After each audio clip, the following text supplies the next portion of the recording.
This episode of the Modern Therapist Survival Guide is brought to you by Simple Practice. Simple Practice is a HIPAA-compliant, all-in-one practice management platform where you can schedule appointments, use paperless intakes, file insurance claims, meet with clients remotely using their integrated telehealth system, and do so much more. Listen at the end of the episode for a special offer for our listeners. This episode is also sponsored by Brighter Vision. If you're not familiar with Brighter Vision, their all-in-one website design services helps you grow your practice by creating a high-quality website designed to resonate with the clients you do your best work with. Listen at the end of the episode for a special offer. You're listening to the Modern Therapist Survival Guide, where therapists live, breathe, and practice as human beings. To support you as a whole person and a therapist, here are your hosts, Curt Widhalm and Katie Vernoy. Welcome back to the Modern Therapist Survival Guide. I'm Curt Widhalm with Katie Vernoy, and we are doing something that we have never done on this podcast. We're having a repeat guest. We are being joined again by Ernesto Segismundo. He was on episode 2. He took a chance on us early on in our super early development. I had no idea the force that was joining my life on that day. A person who Katie kind of knew something about, volunteered to come and talk about social media marketing. Oh dear. And oh my goodness. Then it just blossomed into a great bromance, and we bonded over terrible movies and food. But welcome back to the show, Ernesto. I am so proud of the both of you. You guys are just doing amazing things in the world. Therapy Reimagine is one of them. Yes, it is. But because you are our first repeat guest, which makes sense because you were our first guest, so super, super exciting. For the folks who didn't listen to episode 2, who are you and what are you putting out in the world? Holy crap, that's a stressful question. But I am a licensed marriage and family therapist. I created filmit.com, which is a videography business where I create specifically promotional videos for clinicians in private practice or group practice. What else do I do? Pretty much everything. Yeah. So basically, I do consulting on marketing specifically for clinicians, get their psychobabble out of the way and just get to the human brand of their messaging. So that's basically what I do. And also, I was just going to say, I think there's this other little thing called CAV Academy. I don't know. Oh yeah, something like that. But I was going to say that I am under the category of now friends with Curt and Katie. But yes, CAV Academy, yes. Maybe you could tell us a little bit about what CAV Academy is, because this thing has blossomed and exploded. It seems like overnight. So what is that?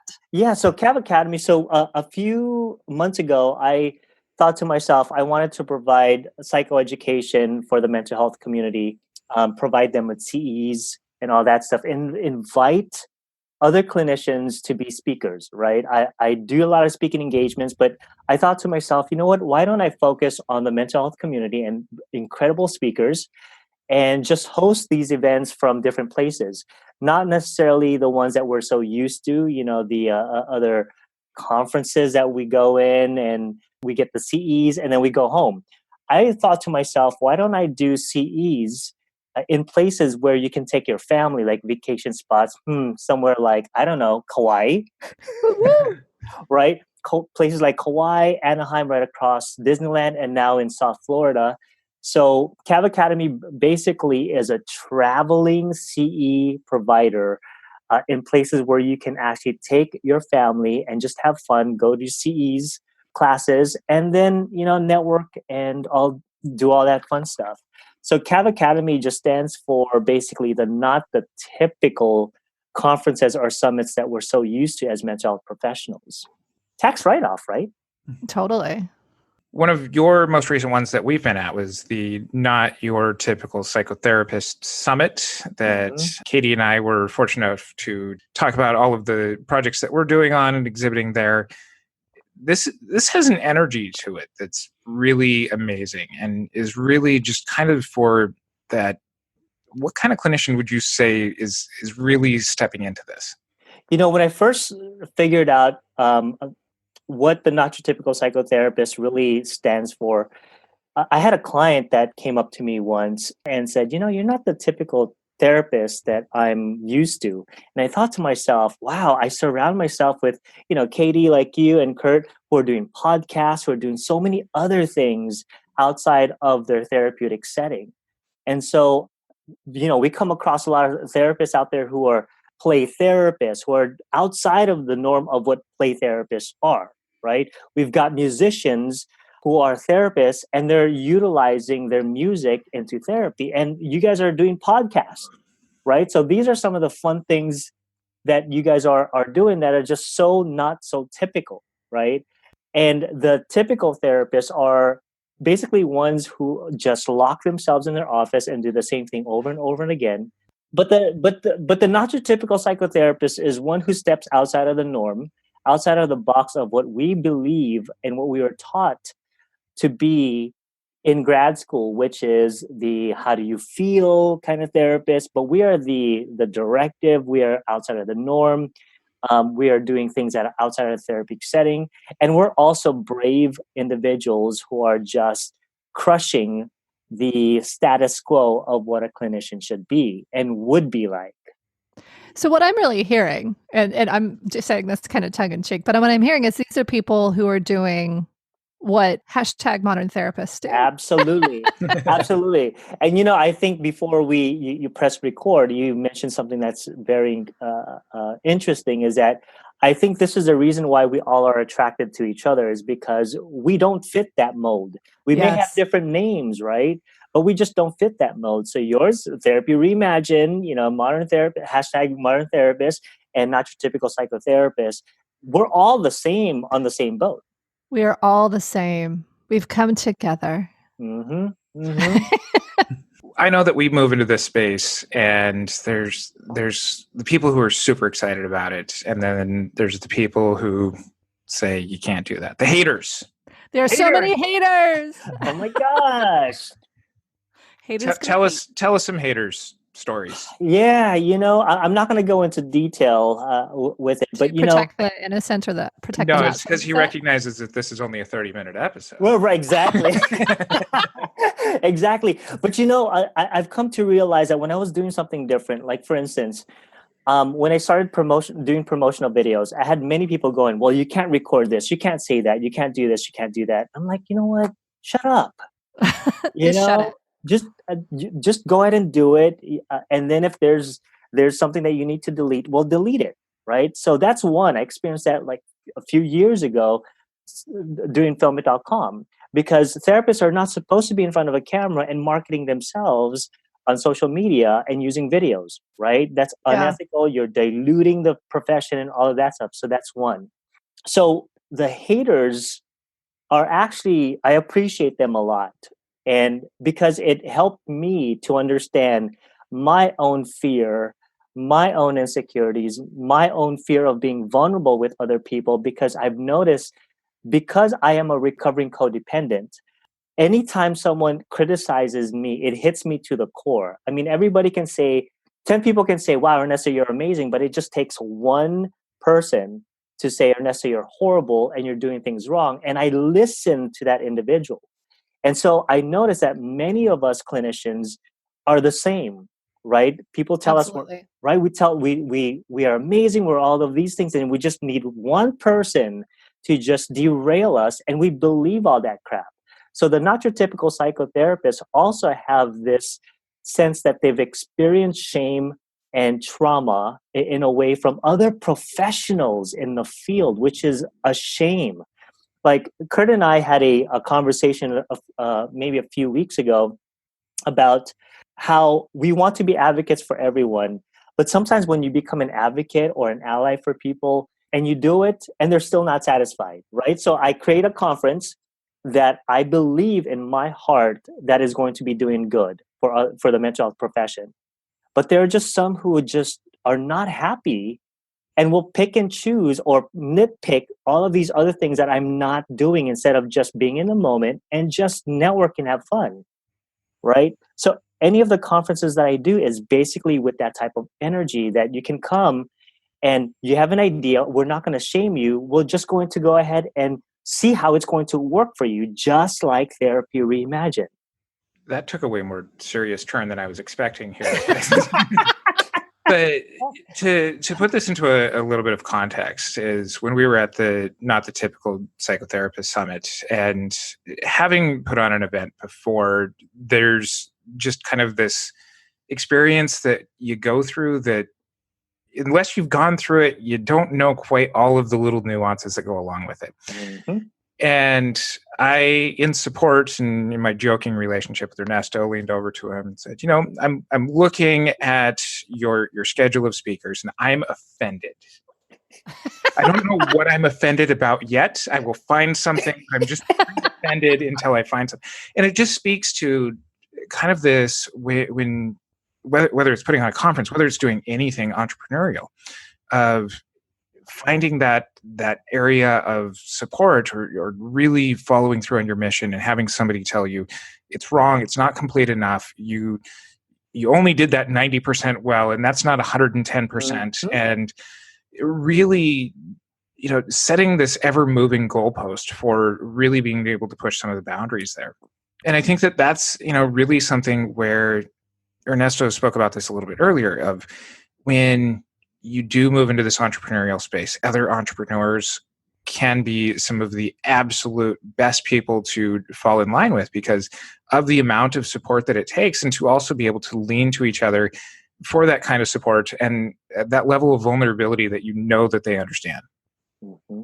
Mm-hmm. Yeah, it really takes a very thick skin, because when you put yourself out there and you have a big vision, and I think that's part of the other aspect of Not Your Typical Psychotherapist, is they have a vision beyond themselves sitting one-on-one or one-on-two or three in a therapy room.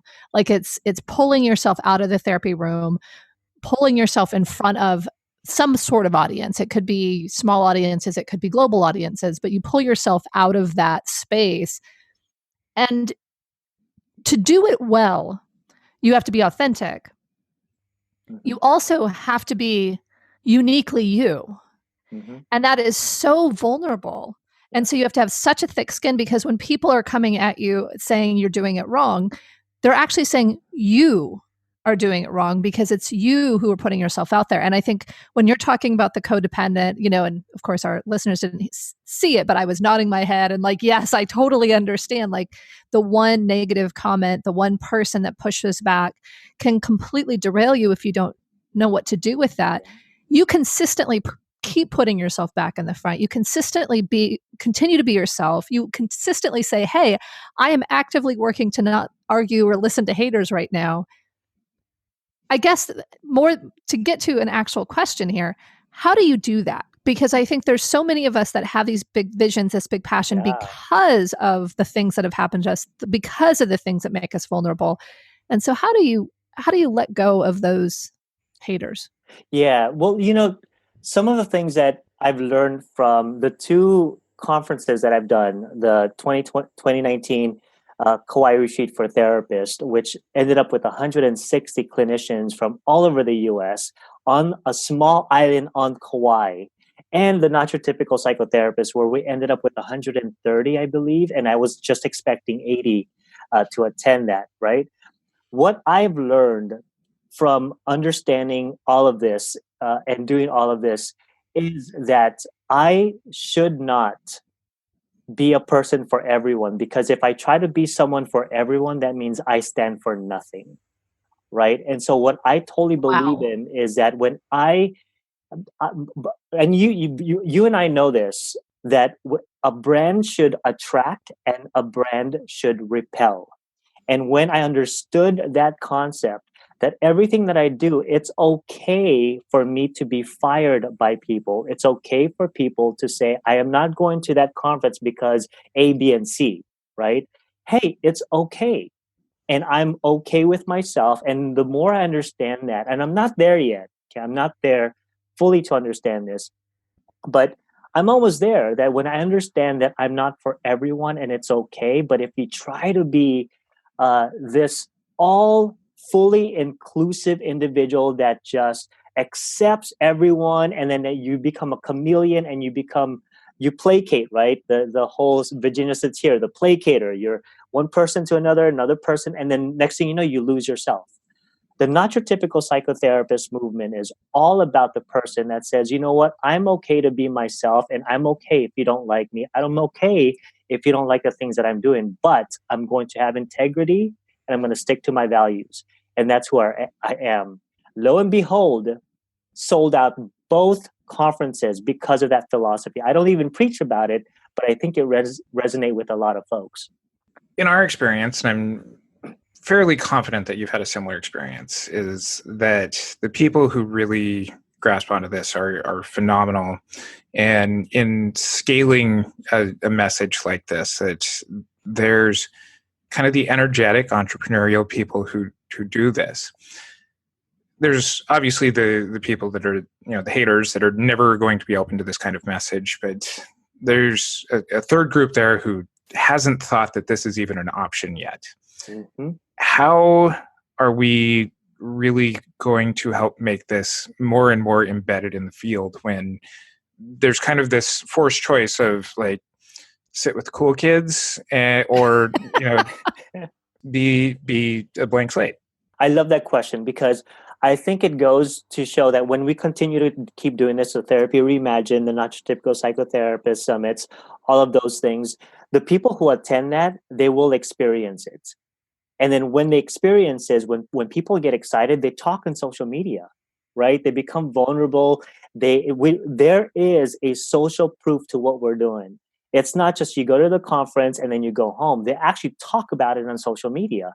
And so to answer your question, Curt, I think it's seeing it on social media, the videos, the selfies, my life has changed because of this. And also seeing people changing in their businesses where they're trying new things. They go, you know what, Curt and Katie did this. I think I'm going to do it. And then they're successful at it, right?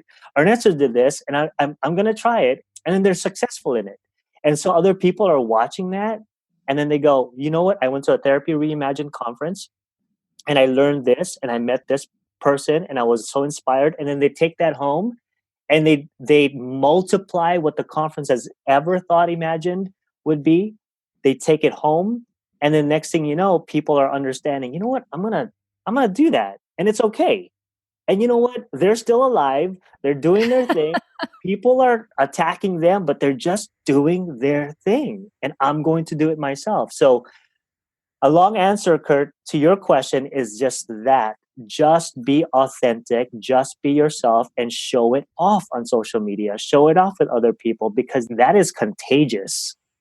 Well, you're really describing a grassroots movement. And I think both you and I and Curt and I, all three of us, whatever, however, we want to say it, all of us have said this is not just an individual experience. This is a movement. This is not just you're going to change your individual behavior. It's as a group, we're going to change the profession. We're going to open up the possibilities. Yeah. And to me, that is exciting. And I think that I love this idea that it's contagious. Because I think in a good way, I think that when something is contagious, it can grow exponentially. And I think in looking at how the typical psychotherapists or the old school type psychotherapists have done the work, it has continued to keep stigma as a part of it, keep therapists hidden in the shadows, silence therapist voices. And we have, I think, some of the best perspectives on humanity of anybody. Right. And so being able to say, hey, get out there, live your truth, be yourself, be not typical, be modern, whatever, the language is so similar, but not, there's differences, but we all love each other. Yeah. But I think there's this piece of saying it's okay to stand up. And I think with the political divisiveness that's happened in the world, I think with the awareness that has popped up, this type of empowerment is so needed because I think therapists have been squashed, especially those that are not typical, right? Those of us who actually want to be in front of the camera or behind the microphone or on a stage, like those of us who really have those big messages. Being empowered to do this the right way is super exciting. Yeah. And there's two things that I realized from the not your typical psychotherapist and the therapy reimagined. We are all different in our approach, and the not your typical psychotherapist and the modern day therapist, they say to themselves, "You're different, I'm different, and it's okay. Let's celebrate it." Let's celebrate it," right? And then, I mean, you look at it. You guys have some of my. We both share some of the sponsors.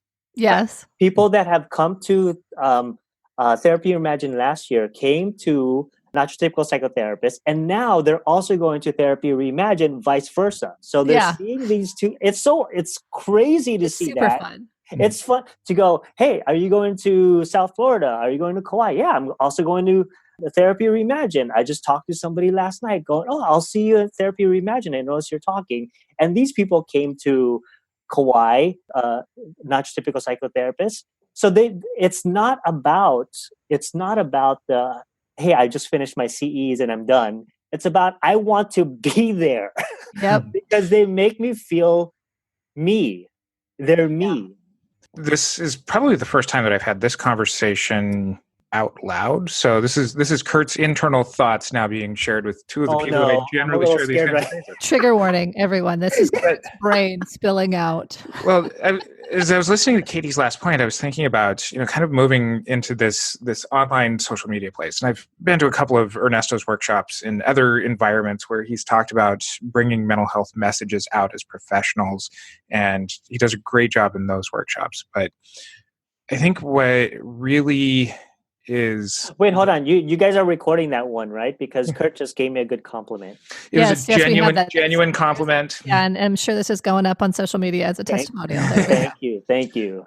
But I think part of the permission that we have as professionals to move into this space is that we are seeing clients posting about going to therapy and about their own mental health issues. There's memes about depression and anxiety, and in certain communities, there's memes about suicide in kind of a tongue-in-cheek sort of way that it addresses that it's okay to talk about mental health. And when we look at modernizing what we do as professionals, it's responding to what people in the marketplace are doing as well. And it's not just by the book. We're not just hanging a literal shingle outside of a door.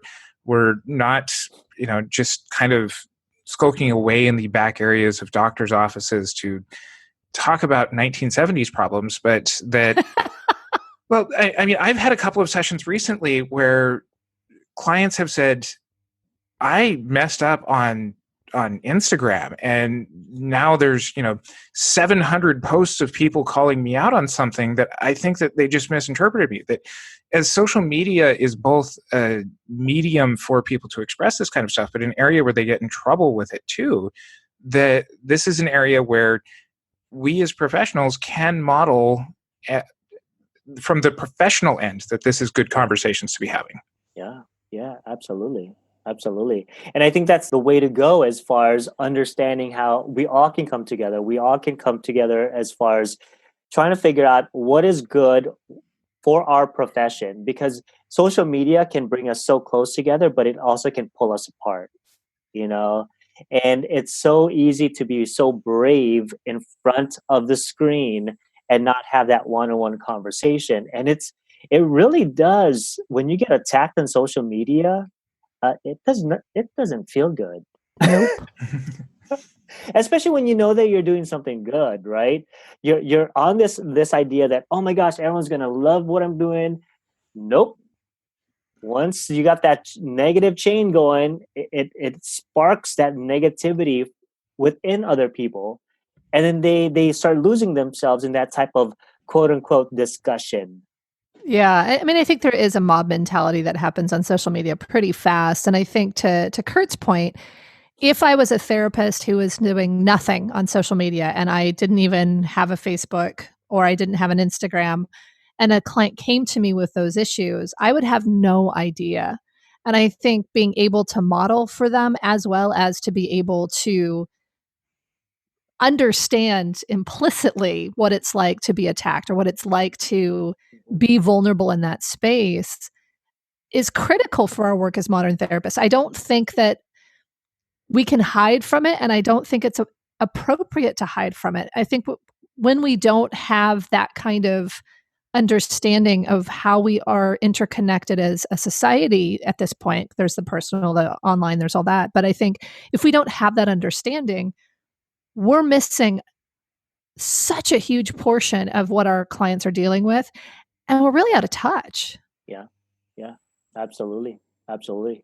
I'm loving this conversation because it brings up a lot of, what I've been through on social media, because I'm just so out there, and I try my best to definitely know what you eat. Yeah. Yes, and my murderous dogs. Murderous dogs. Yeah. So those are some of the things that, I've experienced myself. I would never want to do things to other people the way that was done to me on social media. And I know I'm talking in a lot of codes here, and people are probably wondering, what the heck just happened? When my book comes out, some of you guys will know. I'm not going to go into detail, but there were just some people that, what the heck? I'm just doing something good, and you guys are being really mean right now. And that's not the type of brand or identity that the mental health community should have, right? We should celebrate the things that we're doing differently. And you know what? If you have a problem with it, maybe send an email, maybe do private message, but don't start a mob mentality going, this is, because it just empowers the negativity within all of us. That was actually my question. Is I think that as entrepreneurs, as modern therapists, we do want to make sure that we're paying attention to our market. We want to make sure that we're getting feedback. And I think that there is a line between calling something out and actually affecting change. And so I like this idea of, private message, email, that kind of stuff. At what point is it fair game to call us out? Mm-hmm. Wow. I don't know. I think I just don't know. I know if I get activated by a post and I get incredibly offended, I'm okay with. The thing is, when you send an email or a private message or even a text reprimanding the other person or just saying, hey, I felt uncomfortable, that's more powerful than shaming them on Facebook. Because when you shame someone on Facebook or call them out on Facebook, some people can interpret that, or the person who wrote that can interpret that as shaming.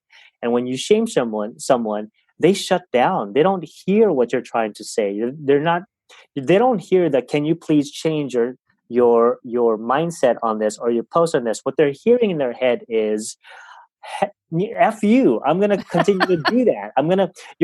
When you shame someone on Facebook or social media, you're driving their ignorance, if that post was ignorant. And one of the things that we run into, and I'm certain that you do too, is kind of the 1-star reviews with no explanation. where this is kind of something where I've grown to where it's like, okay, if that's people who it's just like they're not on our message, then I'm absolutely fine with that. If there's a constructive criticism in there, leave that. If you're commenting and rating us, that's great, and please do, for our listeners wherever you listen. But it's something where if there is a constructive criticism there, that approach it with that it's not something where you're going to make any sort of headway just by leading off with shame. Right. Well, and I think it's kind of the indignance or the offendedness. I don't know what the offense, kind of taking offense, feeling indignant. I think the emotions are very high all of a sudden. And so, and if we think about social media, granted, if there is audio or video, there's a little more chance to understand, but even like a mistaken word or reading something wrong, I feel like people will quickly go on the offensive and go to that kind of indignant, righteous place of, how dare you? I even got a shame on you the other day. And it's like, you didn't actually read what I wrote. Mm-hmm. You read one piece of it, and you also didn't listen to the attached media. And it's like, I get that you're trying to say something and defend something, but don't immediately go to that place where it's like step away from the keyboard for just a second and take a breath. And I think that's the part where it's hard to take in because it doesn't feel helpful at all. Yeah. It's a 1-star review without any context. It's just negativity coming at you without any, like, I am very self-reflective. Anyone gives me feedback, I am going to dig into it and really try to understand it. And there's a point at time, and we all shared a table at Evolution of Psychotherapy, and the two of you are like, Katie, stop it. Like, I am so willing to kind of keep going to try to understand and sort it out. And so if somebody comes to me with basically what I see as ignorance of like, you are just responding to what you think I'm doing, not what I'm actually doing. Yeah. It's hard because it's like, okay, did I say it wrong? Did I do that? I think you can get caught in that inner critic and that kind of spiral of that one voice that may have nothing to do with anything. Oh, yeah. Suddenly has me wanting to change what I'm doing. And it's just awful. Yeah. And that's power of projection, right? Some people just project their own stuff on the things that we do on social media. And that's what I warn about in being so open on social media and so active on social media, is people project their stuff onto you. Like a few weeks ago, I posted a thing about my story of my family. My grandfather worked in the cane fields on Kauai. My father was a dishwasher. My mom was a housekeeper. And, I didn't demand fairness on being successful in my businesses because I believe that I could. It had nothing to do about my skin color or my immigrant status, nothing. And lo and behold, I get a private message and an email saying, hey, I saw that post. And that was pretty insensitive to those of us who are not privileged to where you're at. I'm like, I have no idea what you're talking about, but okay. So I just have to say, okay, you know what? I'm sorry that you saw it that way, but I was talking about my story. I don't know what your story is. And I just hope that you don't project that onto mine. And you can always press the unfriend button anytime you want to. Unfollow. So I think the real takeaway of this is having haters is a growth step. And that sometimes it can really be, kind of a sign that you're moving on a right path. You do need some self-reflectivity in order to really make sure that you're on the right path and there's not just a whole bunch of people waving you off of a wrong path. But that, the working title of this episode is You've Got Haters. That's good. Congratulations. You have haters. There we go. Yes. Be you. Other than at the Therapy Reimagine 2019 conference, where you're doing a very special lunchtime ticketed workshop, where can people find out more about you and your work? Obviously, you can see me on social media, Facebook. I'm always active on Instagram and Facebook. Katie, you were going to say something. I was just going to say everywhere. Yeah. And true. Just look up Ernesto. That's very true. Maybe my dogs will come up when you Google me. I don't know. But yeah, you can always find me on social media, Facebook. I do a lot of engagement where, because I love connecting with other people, Facebook is one where I'm big on social media branding. And I do believe that connecting with other clinicians out there is the best marketing I can ever do. I don't market too much of the things that I'm doing. I'm just marketing myself. That's it. And then there's also like filmit.com and CAV Academy and all that good stuff. We'll just link to it in the show notes. So just go over to mtspodcast.com and we'll just put all your links for you. So there you go. You're a marketer that doesn't like to tell people where to find you.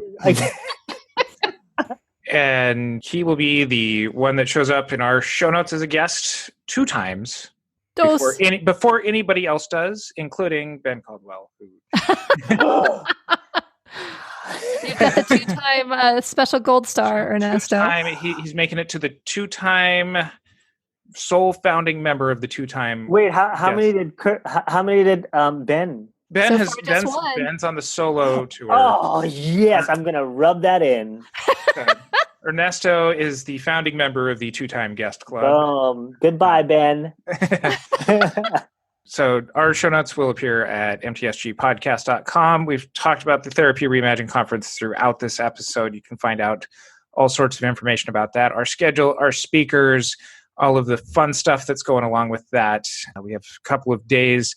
Simple Practice has done such a wonderful job in supporting us. They're taking care of all of the CE stuff for us. That's like master's level clinicians from all over the country. Simple Practice will take care of you if you come in and do our workshops. So that's October 18th and 19th in Los Angeles. And until next time, we're the three best friends, Curt Widhalm, Katie Vernoy, and Ernesto Segismundo. Aloha. Thanks again to our sponsor, Simple Practice. Simple Practice is a HIPAA-compliant, all-in-one practice management platform where you can schedule appointments, use paperless intakes, file insurance claims, meet with clients remotely using their integrated telehealth system, and do so much more. Learn more by going to www.simplepractice.com/therapy reimagined.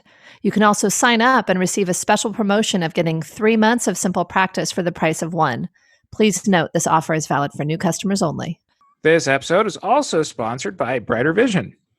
What's the point of having a beautiful website if it doesn't attract the clients you want to see?